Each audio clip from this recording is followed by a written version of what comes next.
പാലക്കാട് പുതുശ്ശേരിയിൽ സാമ്പത്തിക പ്രതിസന്ധിയെ തുടർന്ന് കർഷകൻ ആത്മഹത്യ ചെയ്തു. വേനോലി വടക്കേത്തറ സ്വദേശി രാധാകൃഷ്ണനാണ് പാലക്കാട് ജില്ലാ ആശുപത്രിയിൽ ചികിത്സയിലിരിക്കെ മരിച്ചത്. ഇക്കഴിഞ്ഞ 5-ാം തീയതിയാണ് വീട്ടിൽ വെച്ച് രാധാകൃഷ്ണൻ ആത്മഹത്യയ്ക്ക് ശ്രമിച്ചത്.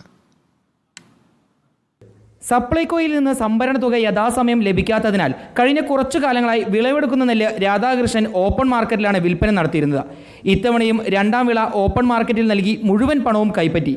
എന്നാൽ ഇത് സാമ്പത്തിക ബാധ്യതകൾ തീർക്കാൻ മാത്രമാണ് തികഞ്ഞത്. 3 ഏക്കർ പാടത്ത് 1-ാം വിളയിറക്കാൻ പണം തികയാതെ വന്നതോടെ രാധാകൃഷ്ണൻ കടുത്ത മാനസിക സമ്മർദ്ദത്തിലായി. പിന്നാലെ ഇക്കഴിഞ്ഞ 5-ന് ആത്മഹത്യയ്ക്ക് ശ്രമിച്ചു. പാലക്കാട് ജില്ലാ ആശുപത്രിയിൽ ചികിത്സ നൽകിയെങ്കിലും ഇന്ന് ഉച്ചയോടെ മരിച്ചു. രാത്രി വൈകുന്നേരം ഭക്ഷണം മൂപ്പര് കഴിച്ചിട്ടാണ് കിടന്നത്. അപ്പോൾ ഒരു 1:30 മണിയാകുമ്പോഴാണ് വൊമിറ്റ് ചെയ്യണത് കണ്ട് ഭാര്യയും മക്കളും ശ്രദ്ധയിൽപ്പെട്ടത്.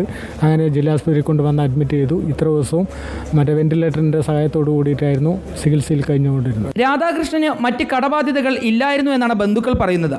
സംഭവത്തിൽ പോലീസ് അസ്വാഭാവിക മരണത്തിന് കേസെടുത്തു.